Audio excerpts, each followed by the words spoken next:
Hello guys, सबैजनालाई नमस्ते।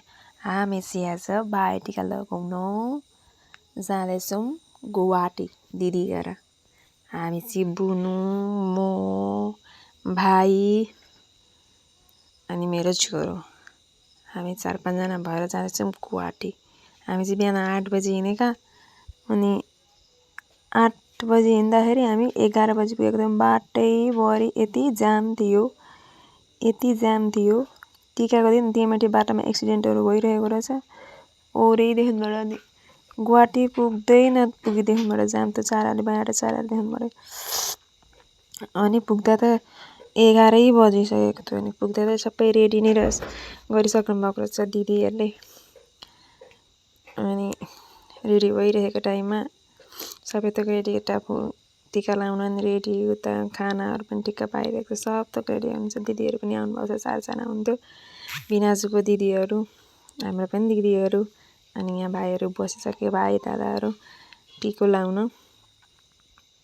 अनि मेरो छोरोको चाहिँ पुरा एकदम यति खुसी छ, अब उसको म भन्नै सक्दिनँ। त्यसलाई खालि खानु पाउँछौँ र कुद्नु पायो भने हुन्छ। अनि ऊ चाहिँ टिको लाउँदैन अरे, उसलाई चाहिँ मैले लगाइदिनु अरे टिको। अनि यहाँ 3जनाले हात यस्तो एकैचोटि भुइँमा टक टक टक पाइरहेका छन् 3जना दाजुभाइले। अनि हामीले पूजा गरिसकेर बाहिर त्यो यमराज कि थो ओखर राखेर यता गएर अर्कोतिर फ्याल्ने त्यो गर्दैछौँ। ऊ दिदी चाहिँ मलाई भन्दैछ, त्यो ऊ गर न, त्यो होइन त्यो गर भनेर सिकाउँदैछ। म चाहिँ गर्दैछु, ऊ चाहिँ अलि निहुरिन मिल्दैन भनेर।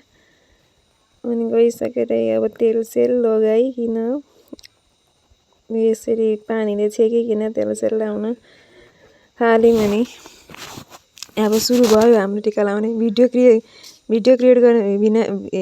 गर्ने चाहिँ भिनाजु। उताबाट भिनाजुले भिडियो गर्न लगाइरहेको छौँ। अब उनीहरूलाई कपाल कोदेर ह्यान्डसम बनाइदिएको, ऐना देखाइदिएर ह्यान्डसम बनाएर ऐना देखाइदिएको के भन्छु म।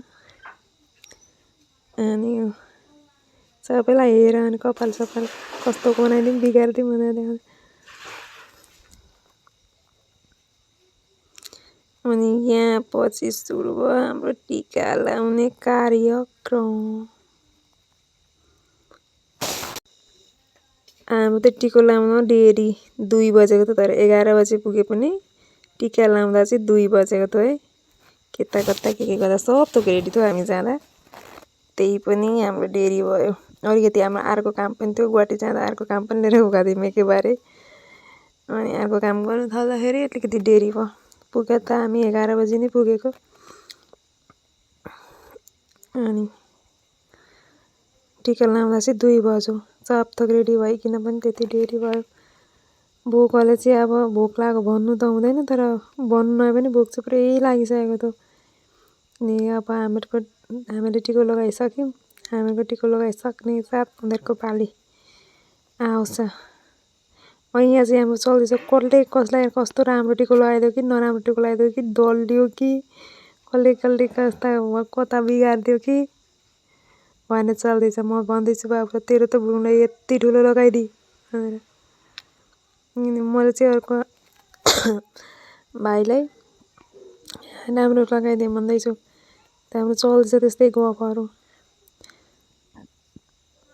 अनि 3जना भएर एक-एकजनालाई लगाइदिउँ भनेर लगाइदिएको।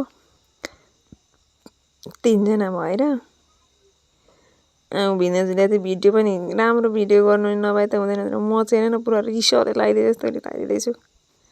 मुख देख्दै रिसाए जस्तो छ, तर म रिसाएकी होइन, मेरो मुखै त्यस्तो। मेरो त मुखै त्यस्तो। कति मान्छेहरूले भन्नु न अब रिसायो होला, तर होइन, त्यस्तो देखेको रहेछ यतापट्टिबाट।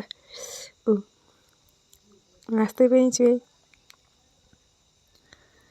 रिसाए जस्तो लाग्छ। यस्तो अलि लुतेछु नि त, नि यस्तो आँखा यस्तो भएर यस्तो परिलाई यस्तो गरेर हेरे जस्तो देखिँदो रहेछ, तर होइन नि। अनि ऊ हेरेर साँच्ची नि त्यस्तै देखिरहेछ हौ। अनि कुन टिको लगाइदिएँ भनेर बुनु चाहिँ हेर्दैछ, कुन रङ कलर गर्दैछ त माथि भनेर। अनि उनीहरूले लगाइसकेपछि चाहिँ हाम्रो पारी। म चाहिँ लामो लगाइदिएँ भन्दैछु मलाई चाहिँ। अनि मलाई चाहिँ लामो कति राम्रो है भाइ टिका लगाउने पनि। अब दिदी बहिनी हुने दाजुभाइ हुनेहरूलाई मात्र नहुनेहरूलाई पनि कति दुःख कसले लगाइदिने कहाँ लगाउनु टिको कसले बोलाउँछ बोलाउँदैन भन्ने हुन्छ काश मेरो पनि थियो भने दिदी बहिनी नहुनेलाई दिदी बहिनी थियो भने दाजुभाइ नहुनेलाई दाजुभाइ थियो भने भन्ने हुन्छ तर मिलेर लगाउनुपर्छ बोलाउनुपर्छ सबैले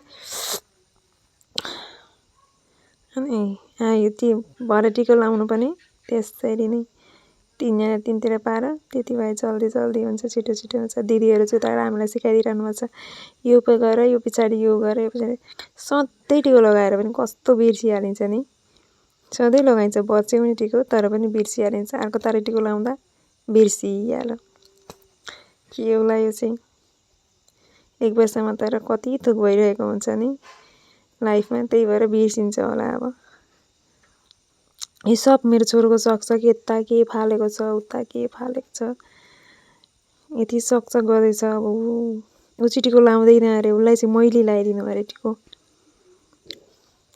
तैँले लगाइदिँदा मात्रै लगाउँछु म दिदीहरूले लाउँदा लाउँदिनँ भन्दैछ अनि सबैले लगाइदिइसकेको देखेपछि चाहिँ फेरि लाउँछ अरे मलाई चाहिँ खै टिको भन्दैछ मलाई चाहिँ खोकी लागिरहेको छ भोइस ओभर गर्न पनि खोक्दै भोइस ओभर गर्दै यति टिको लगाइसकेपछि चाहिँ अब छोरोको पाली मेरो पाली खोइ म चाहिँ खोइ भन्दैछ म चाहिँ बुनुलाई बाबुले ठुलो बनाइदेऊ भाइले ठुलो बनाइदेऊ भनेर उसलाई म मिलाइदिँदैछु टिको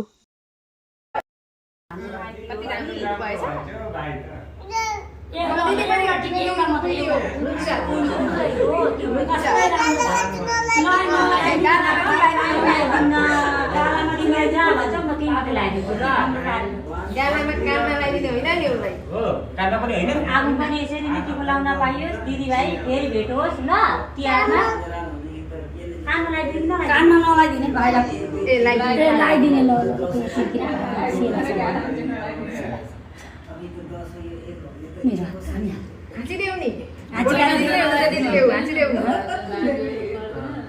ठुलो मान्छे हुनु म कष्टगन्ध लाग्यो नि प्राप्त होस् अनि बाल र दशाहरू शान्त हुन् बाबुका